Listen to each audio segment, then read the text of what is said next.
मतलब अपने आप को अगर परेशान करना है आपको, तो आप देख सकते हैं, बहुत ज़्यादा डिप्रेसिंग फ़िल्म मैं इसे कहूँगा। शुरुआत में जो बच्ची के साथ में जो कुछ भी अन्याय होता है, जो परेशानियाँ, जो प्रॉब्लम्स उसे झेलने पड़ते हैं ना, वो वहाँ तक सही था, पर बाद में जो उन्होंने बस वो रिपीटेड मोड पर वही बातें वो दिखाते गए ना, वो गलत लगता है, सही नहीं लगता, और बाद में उस कैरेक्टर के प्रति हमारे मन में फिर सिंपैथी ही नहीं बचती। शुरुआत में उस बच्ची को देखकर सिंपैथी बनती है उस कैरेक्टर के प्रति, पर बाद में जब आप एक ही बात को बस घुमाते जाएँगे, घुमाते जाएँगे, घुमाते जाएँगे, तब वो असहनीय हो जाता है।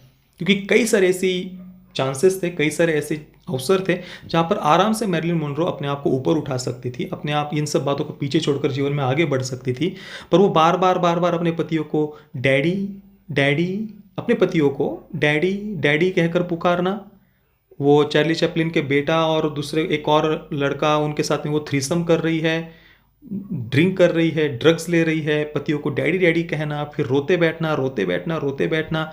ऐसे व्यक्ति के प्रति, ऐसे कैरेक्टर के प्रति कहीं से भी सिंपैथी तो नहीं बनेगी किसी के भी मन में।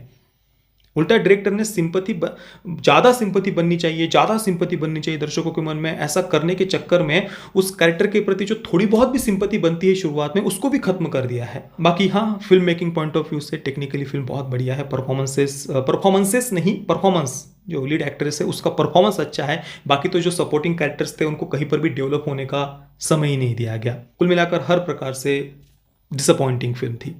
मैं ब्लॉन्ड को दूंगा 2 out of 10 stars. Parental guidance की बिल्कुल भी आवश्यकता नहीं है। फिल्म में कई सारे टॉपलेस सीन हैं, और जो वो ब्लो जॉब वाला सीन वो डायरेक्टली तो नहीं दिखाया, पर वो पता चलता है, वो काफ़ी सारे वल्गर, अश्लील और बहुत ही डिप्रेसिंग फिल्म है। तो परिवार या बच्चों के साथ देखने जैसी तो ये फिल्म बिल्कुल भी नहीं है। बाकी दोस्तों, आपने अगर इस फिल्म को देखा है तो आपका एक्सपीरियंस कैसा रहा, मुझे आप नीचे कमेंट में अवश्य बताना।